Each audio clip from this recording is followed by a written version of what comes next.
Assalamualaikum warahmatullahi wabarakatuh. Sebelumnya perkenalkan, nama saya Adi Saputra dan di sini saya bersama dengan rekan-rekan saya yaitu Adi Satrio Arjuno, Dika, Herjuno dan juga Luna. Tadi teman kami Adi sudah memberikan perkenalan, biarkan kami memperkenalkan diri kami. Nama saya Dika Pranala Alberto dengan NIM akhir 813. Saya Herjuno Nugroho Jati dengan NIM akhir 812. Saya Luna Syakira dengan NIM akhir 815. Saya Satrio Arjuno dengan NIM akhir 814. Baik, terima kasih. Dan pada kesempatan pada kali ini, kami akan mempresentasikan hasil dari observasi kami untuk menjalani salah satu tugas di mata kuliah Hukum Dagang, yaitu mengobservasi lembaga usaha hukum. Dan pada kelompok 6 ini, kami akan memobservasi dan juga mewawancarai dari badan usaha, yaitu koperasi. Nah, namun sebelum kita lebih lanjut dalam pertanyaan dalam wawancara, saya akan membuka terlebih dahulu dengan pembukaan atau pendahuluan. Nah, jadi koperasi itu adalah suatu lembaga hukum yang berlandasan asas kekeluargaan dan bertujuan untuk meningkatkan kesejahteraan anggotanya. Nah, dan menariknya dalam wawancara kita pada hari ini ataupun wawancara yang memang kita laksanakan ke pengurus koperasi tersebut, wawancara ini tuh atau koperasi ini tuh memang didirikan untuk membantu masyarakat-masyarakat yang di sekitar koperasi tersebut untuk menjalankan suatu usaha ataupun untuk memenuhi kebutuhan hidupnya. Nah, dan pertanyaan pertama dalam wawancara ini adalah kapan koperasi ini didirikan? Nah, dan koperasi ini tuh didirikan pada tanggal 11 Februari 2011. Nah, dan tujuan utama koperasi ini didirikan adalah untuk mensejahterakan anggota-anggota masyarakat yang memang berada di sekitar koperasi tersebut atau yang memang menjadi anggota koperasi tersebut. Lalu, bidang usaha koperasi ini tuh berjalan di bidang pinjam-meminjam. Yang artinya koperasi itu memang meminjamkan uang kepada anggota-anggota masyarakat ataupun anggota-anggota koperasi tersebut untuk meminjamkan uangnya dalam menjalankan usaha maupun dalam membutuhkan kehidupannya sehari-hari. Pertanyaan yang ketiga selanjutnya, siapa yang menjadi sasaran layanan koperasi? Jawaban, sasaran utama layanan koperasi adalah para anggota koperasi. Anggota dapat memanfaatkan berbagai layanan yang tersedia, terutama dalam hal penyimpanan dana dan pengajuan pinjaman. Dengan adanya koperasi, anggota memiliki alternatif lembaga kekuasaan yang lebih dekat dan berorientasi pada kesejahteraan bersama.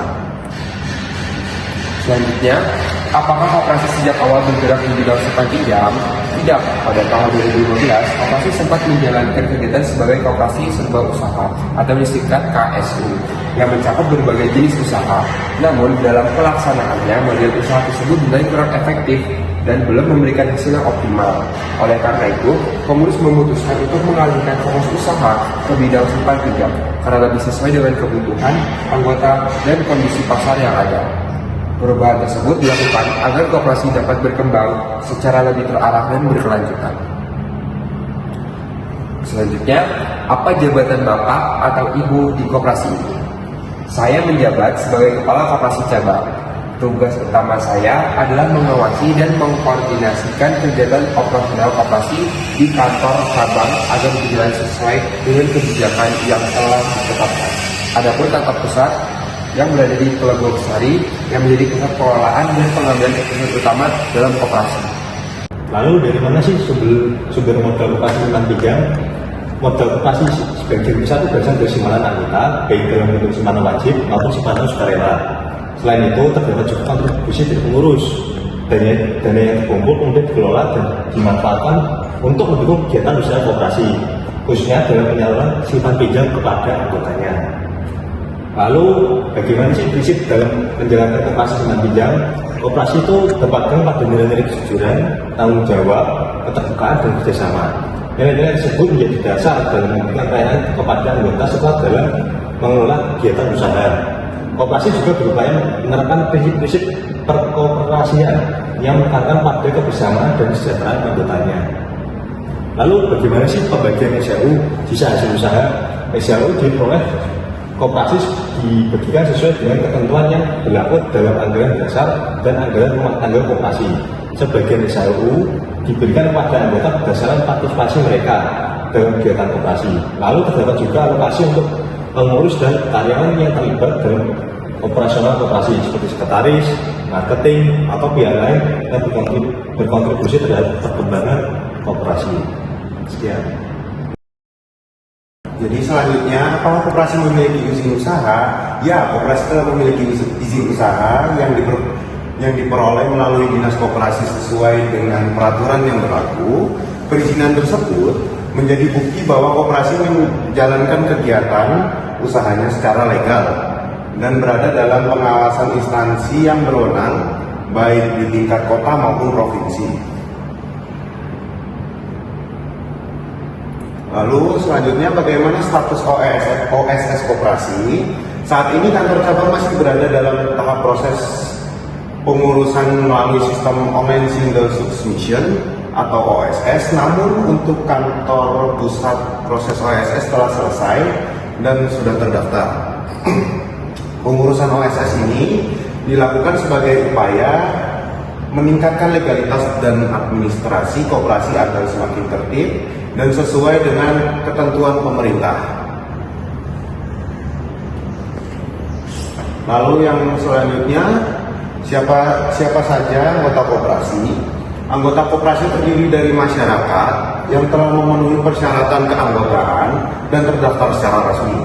Setiap anggota memiliki hak dan kewajiban yang sama sesuai aturan koperasi, termasuk hak untuk memperoleh pelayanan simpan pinjam dan berpartisipasi dalam kegiatan koperasi.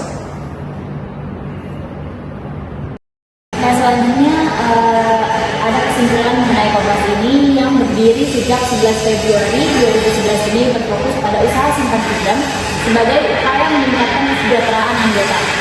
Dengan modal yang berasal dari simpanan anggota dan pengelolaan yang berlandaskan dari kejujuran, tanggung jawab, keterbukaan, serta kerjasama, koperasi berkomitmen memberikan layanan yang bermanfaat untuk dan berkelanjutan. Dalam menjalankan usahanya, koperasi juga mengedepankan pendekatan kekeluargaan, memiliki legalitas yang jelas, serta terus berupaya berkembang secara profesional agar dapat menjadi sarana pemberdayaan ekonomi anggota dan masyarakat. Berikut ada dokumentasi dari kegiatan wawancara dan observasi ini untuk mengumpulkan informasi mengenai sejarah bidang usaha serta pengelolaan koperasi melalui wawancara langsung dengan pihak pengurusnya. Dan juga ada diskusi dan pengumpulan data itu mendokumentasikan proses diskusi dengan pengurus koperasi untuk memperoleh data terkait operasional, keanggotaan, permodalan, dan perkembangan koperasi.